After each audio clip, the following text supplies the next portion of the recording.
This is episode 237 of the Focused Mindset podcast.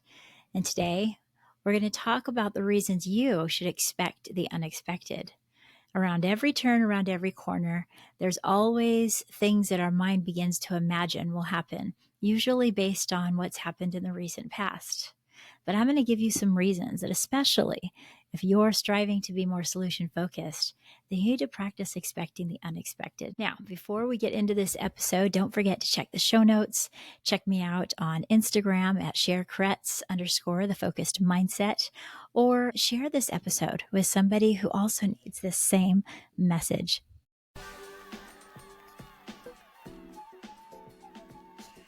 This is the podcast where we build strong connections and have great conversations using the solution-focused approach. I'm Cher. I'm a school counselor, a TEDx speaker, and a solution-focused specialist. For far too long, I approached my life thinking that I needed to have all the answers. I now realize that giving hope is far more important than giving advice. And you know what? We can adjust our mindset so we can be free to focus on a brighter tomorrow and to have empowering conversations. So in this show, we share stories and strategies about how to help you and I be the leaders we were always meant to be.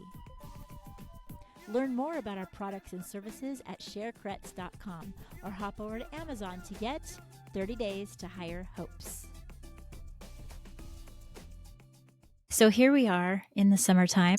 Those of you that get my Hope Notes newsletter know that I am going to ASCA in just a few days, and I'm going to be speaking on Monday at 2:45 on the power of mentorship and how much student mentors can not only duplicate your time as a school counselor and educator, but also how you can just be so encouraged as you watch others thrive and become little leaders on your campus, wherever you're at. Now, that doesn't happen naturally. It doesn't happen naturally for us to take kids and say, you know what, I think that you are going to be a mentor. I think that, especially in education, that too often we're trained to look for the thing that might go wrong, to look for the possible problem. And the biggest part of being solution focused, I think that's a challenge for a lot of people, is retraining their mind from being problem focused to being solution focused. I talk to a lot of people that believe that they are mostly solution focused. But then when you have a conversation with them or you sit with them in the meeting, you see that they're also leaning into the problems that people talk about and asking questions that are more problem focused.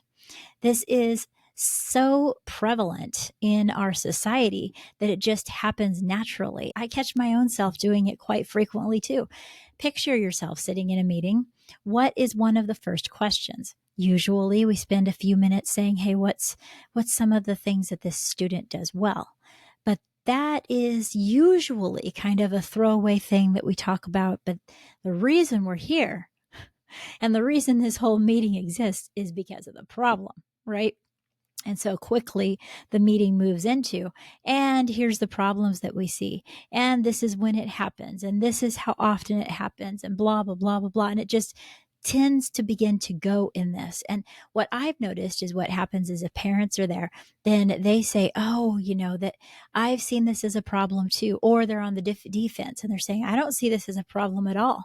And then the teacher that's there is saying, well, it happens all the time here. Or the opposite, where they both are kind of collaborating on the same page of how often they see this problem. And I, when I'm in these type of meetings, is sitting there as a counselor thinking, is there a possible way that I can interject when it's my, turn to bring this around to a solution-focused conversation? And it is not easy. We need to understand that this is not something that's going to come natural to you, let alone to all the people around you.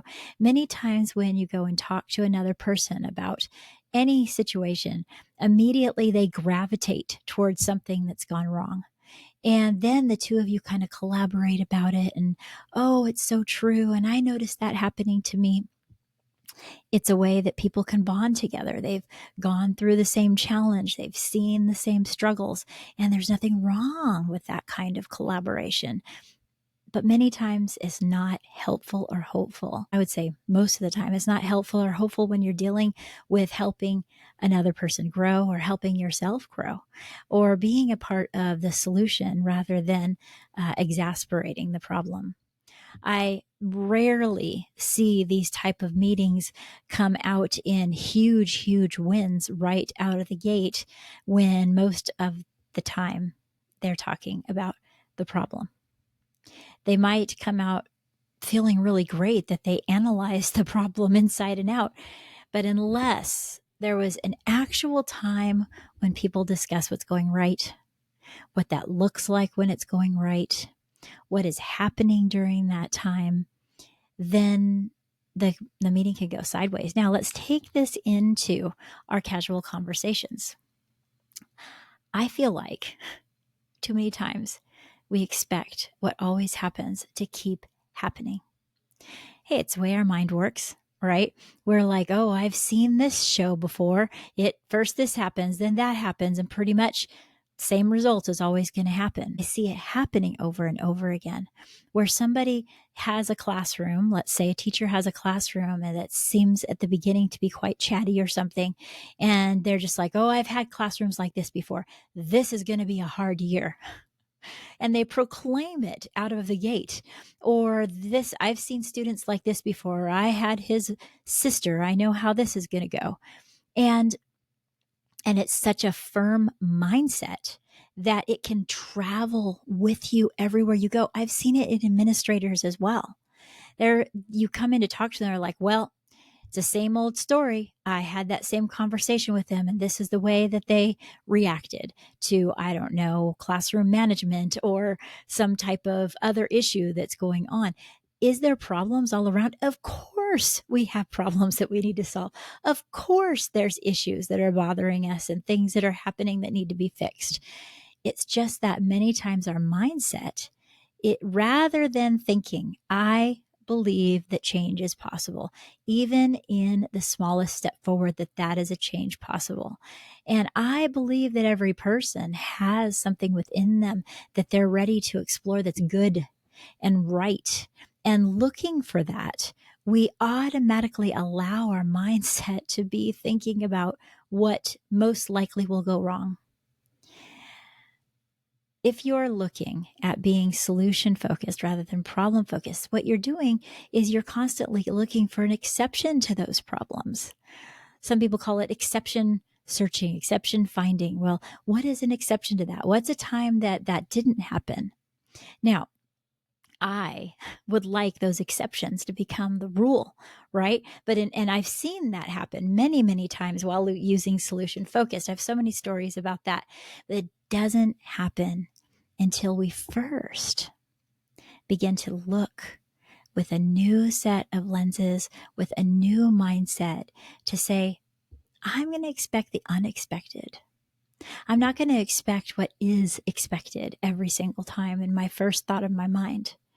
I am going to say, it would surprise me if this student behaved in this situation or began to pay attention or raise their grades, or I don't know, whatever the challenge might be, or this parent actually cooperated with me. But I am going to expect that surprise, and I'm going to move forward as if that's absolutely possible.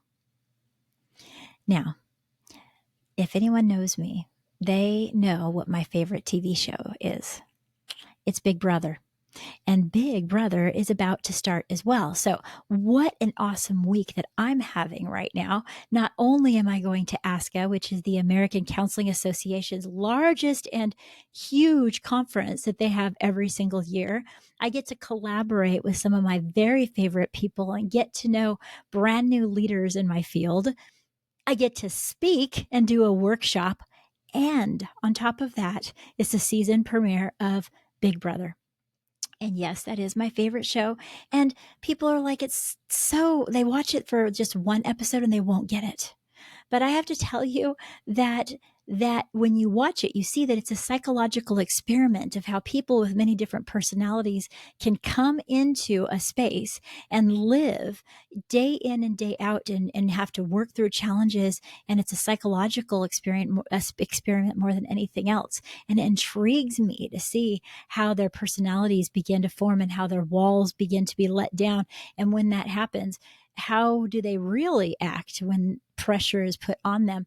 It's almost like it's almost like the things that I see every single day in my world is counseling. Like there's a bubble that I live in when I'm in my school, and the culture of that school and how everyone interacts with each other begins to emerge differently throughout the year. And that's the same feeling that I get when I'm watching these people in this show, all coming from different places, all coming from different walks of background, stuck in that house for a period of 3 months. And they have a tagline in that show. I'm going to keep going. You can tell I'm excited. And that is expect the unexpected. Everybody knows if they see that hashtag, if they know anything about Big Brother, that comes from Big Brother. And I'll tell you what, they do need to expect the unexpected, but they're doing it kind of in a way that it should make them nervous. Don't get too comfortable because something crazy might happen. But I'm going to put a solution focused twist on that comment right there. I think that in a solution focused way, we should walk into each new school year, each new event, each new classroom, each new consultation with a person that we're working with, expecting the unexpected, because our mind isn't going to help because of how we're created to move towards the negative thing that could happen. We're not going to just wash out our memory of the bad things that have happened. We know it. We have that in our thoughts. Look, it's not going to be as if we're not going to mentally prepare for the thing that might go wrong, because I don't think we can help but do that, right? But then on purpose, we say, hey, I'm choosing to be solution focused. And what that means is that I am going to expect the unexpected. I'm going to expect for things to go well. And if they do go well, what am I going to notice? When that happens, what am I going to see differently? What difference is that going to make in my world? Even taking time to imagine on your way to work the best case scenario. Use your imagination in your favor. Like I've said so many times, it's your biggest asset is how amazing our mind is to conjure up plans. But too often we conjure up the worst case scenario rather than saying, what if this goes well? What difference would that make? And what would happen next? And then what would happen? And allow your mind to just be filled with that possibility. And then when you're approaching situations, you already know that it might not go that way, but you're looking at things in a new lens, you see. So that's part of how we can practice what we preach as solution focused educators. And whatever you do for a living, is that you are going to start with your mindset, looking for those exceptions and those solutions and expecting for that to happen. Yes, you can do that. Yes, it is possible. Look, I remember working with a teacher, and she knew that her grade level team was just plain toxic. I mean, she knew that they had been teachers for, it seemed like, as long as dirt has been dirt, and were very fixed in their mindset. They were very fixed in the mindset that kids needed a certain thing, that they were going to come in basically bad, and that you needed to expect that and whip them into shape. Would they ever say that out loud? No, but that is the way that they acted. And it is the way that they approached their teaching, which made them grumpy, which made them loud, which made them sometimes yell and justify it. And there's this one teacher. She didn't want to be in that bubble anymore. She didn't know how to break out. And so the first thing she did was she changed grade levels. She moved down a few grades, and she said, I just need this fresh team. And then over the summer, she began to immerse herself in things that really were bringing her hope and that fed into her most helpful self. And I remember having a conversation with her at the beginning of the year when she said, I have a lot of habits that I've learned from that grade level team, and I want to break them. I want to do things differently. And I want to see a result at the end of this year where I was able to rise above and really help children smile and help them enjoy their learning, and that they enjoy me and that I enjoy them. And that's something that I haven't experienced. And this was a veteran teacher. And I remember just listening to her and thinking, she's been through a transformation where she has a different hope for her future, and she now is wanting that future. But I could tell even with her talking to me that she's thinking, oh, is it going to be possible? And I said, well, at the end of the year, when that happens, what do you imagine is going to be different than it was last year? And that solution focused question allowed her to relax her body. And rather than kind of the tenseness that she was coming to me with that story, she was like, oh, I just imagine that the kids will be laughing and that they'll just enjoy being in my class. And I just imagine that I'll feel less stress and really proud of myself. And the more she went on, the more she's making a list of not only her goal and best hope, but also the way that she was going to get there as we continue talking, because that led into a conversation where we're going, and I'm thinking I might do this. What do you think? And I might do that. And I might change this. I might change the way my space is and where my desks are and the way that I arrange my lessons. And man, it was so encouraging. Now, fast forward to the end of that year. And I remember walking in to the multipurpose room, and I heard that there was a great thing going on in there. And I was so busy with my counseling work, I was like, I got to see what this is. And what was it? It was that grade level had decided that year to have an amazing event where all of the kids decided a different career, and then they it was a career. And I'm trying to remember exactly. It was a career of their choice, and they all dressed up like that career. Or they could dress up like a person in that career. And then their parents came and they were able to walk from station to station and talk to these kids who were playing out. These kids were so excited, and they were all able to do it with their own abilities and some of them took it on really dramatically, like they're in a play, but others were just kind of reading it. But all of them felt motivated and excited. And then I remember walking back to that teacher's room with her, and the kids were just chattering and they were so excited. And they came back and they were regrouping with their teacher. And, oh, did you see this happen? And that happened. And man, I just sat there and watched and was like, this. She had a lot of up and downs throughout the year, but this is a picture of exactly what she had hoped for from the beginning of the year. I'm sure that everything didn't go well, but things can go better, and they did for that teacher, and they do for us as well. Now, did she pause and notice that? I certainly hope so.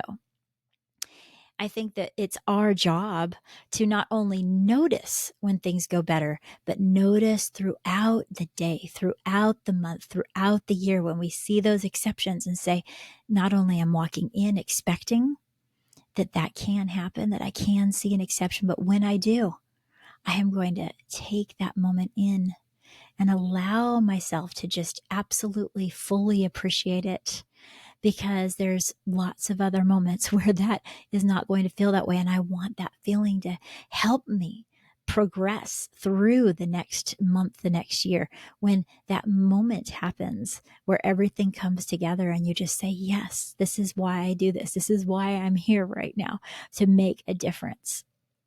Now, in just a few minutes, I'm going to run you through a practice that you can do that will help you set intentional, solution-focused goals for your next year coming up in a little bit type of way that's based on your preferred future. So that we're going to do in just a few minutes.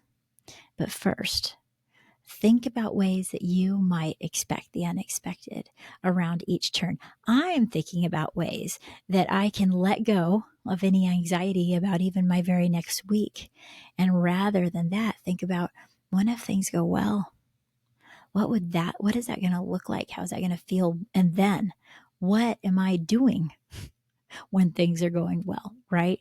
And we're practicing things going well, practicing that scenario. Man, I do that so often with my students, but I need to do that with myself. And I want to encourage so many educators to do that same thing because it makes a world of difference. There's so many different things that we can talk about when we're talking about being solution focused rather than problem focused. There's a whole another bunch of things we could talk about staying out of the problem completely when you're talking to somebody and just focusing on the change that could happen. If we can be solution oriented, that things can go better and that the problem is just the problem. It's not everything. It's not everything that we need to think about and everything that we need to put our energy into. That is completely counterproductive. And I think that in the society we live in today that's so problem focused and so many schools that tend to lean towards how we're going to fix the problem and analyzing problems and set goals based on so much of the problem talk before that, I feel like it's important that there's people in our spaces that are willing to say yes. But when we expect the unexpected, meaning that we're expecting things to go well, what does that look like? Look, in a meeting, it's all about asking, like, when you've noticed that problem isn't happening, what does that look like? What at all when they're not doing that? What are they doing instead? And then vigorously writing that down and then saying that back. If you can't remember it all, my mind tends to not. I say, so what I understand is when they're not having that problem, what they're doing instead is blank, blank, blank. Well, when does that happen? When does it happen more frequently? What is the environment that allows that to occur? And now you're setting an intention that allows somebody to say, okay, it has happened before. If it's going to happen again, let's see if we can duplicate that more often. The second thing that happens is once we allow our mind to really conceptualize and know when that's happening, it's easier for us to notice it because we know what we're looking for. If we're just thinking about the problem, then the mind knows what to look for and it sees the problem over and over and over and over again. But if we take time to look at what that really looks like in that individual when the problem isn't happening, and then we really begin to hone in on that, then all of a sudden our mind has something to think about and to like actually cling onto so we can notice that going on. So I hope that I explained that right. I think you know what I mean. But when you go out and you test this theory, right? When you go out into the next party you're going to go to, at work, hanging out with your kids, whatever it might be, take a few minutes before to think about the times when things have gone best and the things you really enjoy about them, and the times when you've noticed that things have gone differently, when there wasn't as much arguing, there wasn't as much nitpicking, there wasn't as much, and then what was happening in that moment that you liked so much. And remembering that and retelling that even to your spouse or the people that you're with allows your mind to rehearse what you actually are looking for. And let me know. I bet it will happen where you will notice more great things happening simply because you did that, simply because you were intentional. So that is what I want. That's kind of the message I felt like I needed to share with you. And I've also been sharing with myself about choosing to be solution focused. And the problem focused mentality of our world today needs to float away from you and who you are. If you notice that you began to kind of like ick and get in the problem, realize that sometimes that might be because you were with your best friend and you can let your guard down, or your sister or somebody, and it just had to happen. But then remember that you're going to refresh yourself not to get too much in that space, because we're going to be human, but we also want to be accountable. All right. So, oh my gosh, I'm going to look at my notes right now. I remember recently I was listening to Chris Ivanson do a solution focused session. And I loved every single part of it. There wasn't a single part that I didn't like, but it was live and in the moment. So I know for counseling, especially solution focused, sometimes people get stuck in that I have to do this and this and this and this. But live and in the moment, you never know how things are going to be. And this particular person was leery about sharing the problem because it was being recorded. And she decided that she didn't want to talk about like a big world problem. She wanted to talk about a personal problem that was actually happening with her and what ended up being her sister.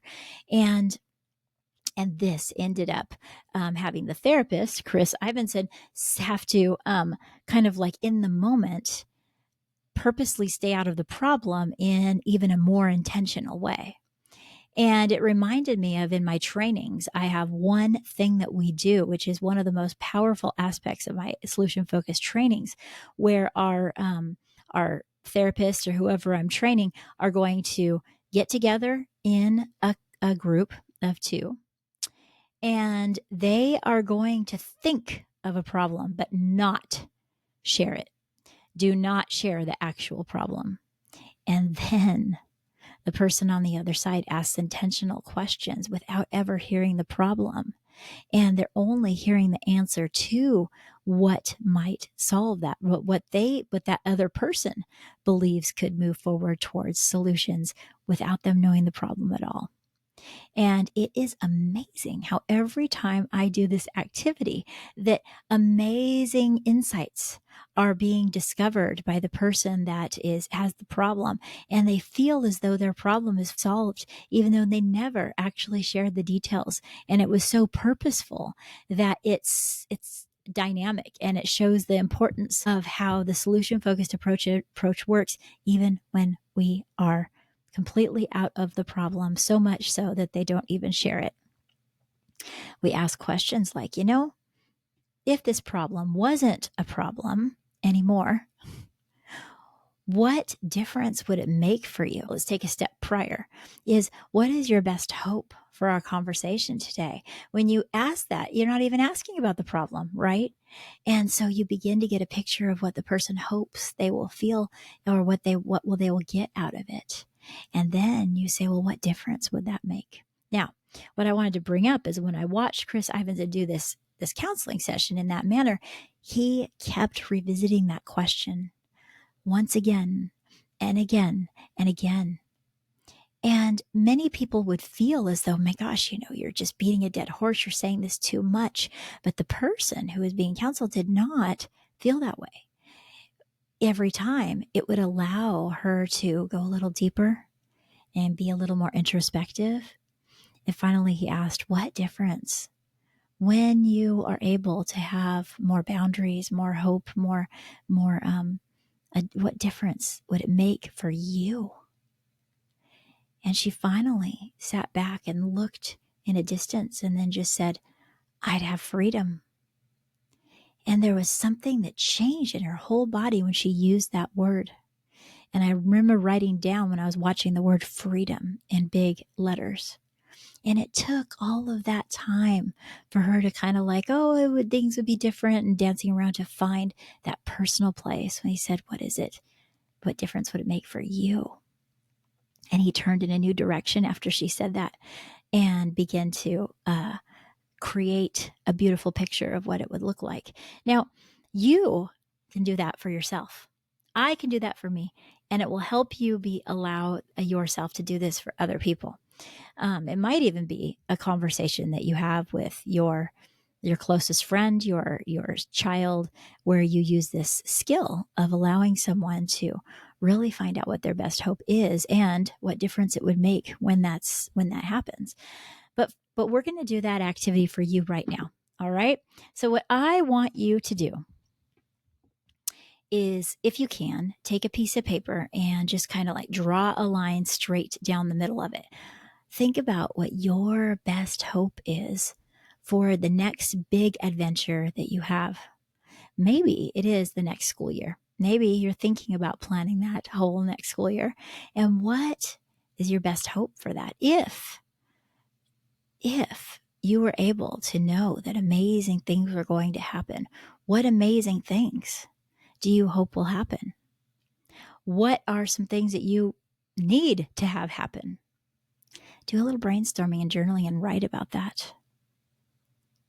Now, here is the first list. You're on the first column, on the, we'll say, basically left-hand side as you're looking at your paper. Let's answer this question. When that occurs, what difference will it make? What do you hope that will happen due to that best hope actually coming to pass? What will be different about a day when that happens? So when you think about what difference it'll make, you might say, well, I'll be accomplished. I'll be satisfied. I'll be feeling, a lot of people right away say happy. And then you're like, well, and when you are happy, think about, write it down, go ahead, honor that. And then think again, well, when I am happy, what else of a difference will it make? And keep writing it down until you find your freedom moment where you're like, oh, that really hit home. And you should have a list, a column of different emotions, actions, things on this side that would happen when your best hope occurs. Now, on the other side, we are going to get action oriented, and we are going to say, now, when you notice that these things are happening, you are more accomplished, you are happy, when that is happening, what do you notice? What actions do you notice in yourself that's different? What's different about this day? Now, you might even pretend that you are in a day and you wake up and your best hope is a reality and you feel more focused, more whatever you wrote down on that list. Let's say focused, for example. If you woke up and you are more focused, what's the first thing? Well, the first thing that's different about that day, well, I'd wake up smiling. And then write that down on the other column, waking up smiling.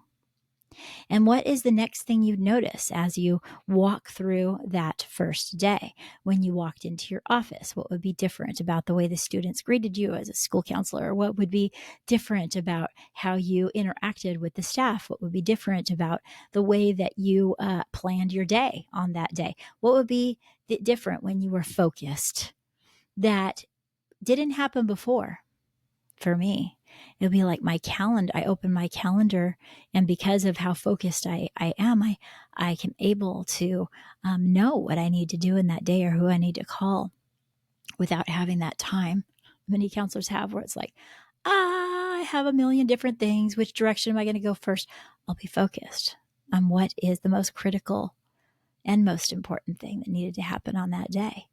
Okay, what does that look like? What is happening? What's happening when you look at your calendar? What happened? And you yourself are going to write out the things that you notice in your imagination in this moment that is going differently.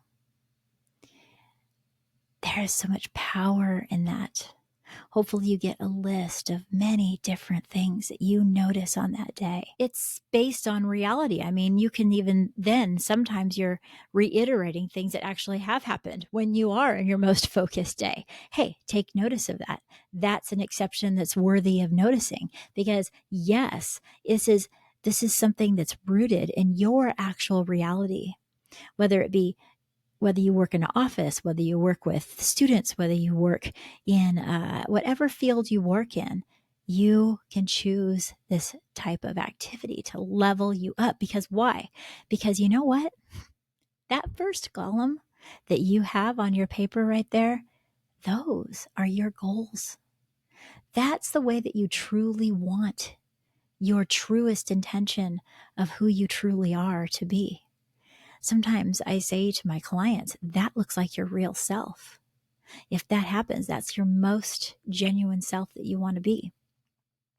And the other side is the action steps. The action steps that you can take, that you can cheer yourself onto, or find the others around you that can come around you, your community, to say, these are my actions that I'm going to be taking. You don't even need to then tell them that the reason why I'm doing that is because I lacked focus last year and I need focus this year. Absolutely. But that's not what you need to focus on.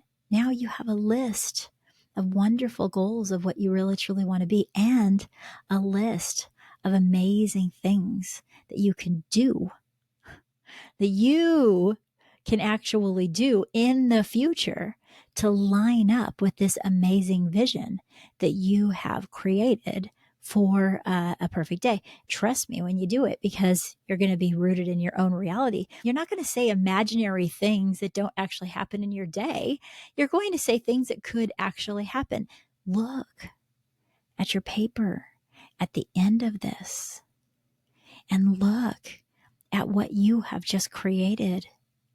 You've created a list of dreams, but it's more than dreams, right? It's rooted in your particular best hopes of what you know that you can accomplish and the things you can do to get there. It might be that now you know that you need to take on a brand new practice of being more intentional in either your planning or your smiling more, or your, waking up with a smile, and how you plan for how you move into each day, and words that you say and how you say them and what you expect people to say back to you. Amazingly, if you're approaching a situation right, you might get that back in return more often than you expected. And the times when you don't, it probably won't bother you so much because you're focused on a different intention. So, this podcast is all about renewing our mind to be solution focused and not problem focused. And there's ways that we can do that. You can already imagine that you can do this same activity with people, especially if you're a counselor. It's a very powerful activity. So let us move forward with this intention that we are going to expect the unexpected, but in the most amazing and magical way, in a way that means that I can look for the exception of things that are going to go more in line with who I truly want to be in my heart, and who I expect others will be as well, the things that I truly want to see in them that are amazing, wonderful, and good. And I realize that even when things don't go just right, it's not their desire for things to fall apart. They want things to go well too, deep in their heart. How can you bring that out a little better? How can you be a part of that solution rather than being a part of the problem? Gosh, man, that's hard. As probably I'd say the relationship that's the hardest with for me is in my parenting relationships, because raising a teenager, sometimes I'm just like, oh, I think that same negative thing is going to happen again. And wow, I need to snap myself out of that and be like, even if it does, what good does it do me to focus on that? Doesn't do any good, right? What if I say I'm going to find those moments and then cherish the moments when this negative thing that could happen often doesn't happen? Not easy for me. I'm working on it. And I hope you're working on it too, because that is the way that we level up and be the very best version of who we were always meant to be. And so it's time for us to get going. I mentioned at the beginning, a Hope Notes community that gets my newsletters. And if you want to be on that list, you can look on the link in this very episode, or you can hop over to thefocusedmindset.com, and I have a place where you can sign up to get my Hope Notes. And every once in a while, I send out messages that are just things that come up in my life and that I feel like I need to share, and then I get it off my chest. And many times those same things end up in my trainings, or end up in my counseling, or end up in my practices that I do all the time in my work. So it's kind of all intertwined, right? Just like this podcast is. And I'm so glad that you're here with me to experience that. And I know that you have amazing things that you're going to go out and do. And all I want to say is, I believe in you. I know you can do it. And I believe that you can accomplish the things that even seem the most challenging. And you will be better off for walking through the doors to make it happen. Even if everything doesn't work out, you will be better off for the trying. So time to get going. Until next time, live solution focused.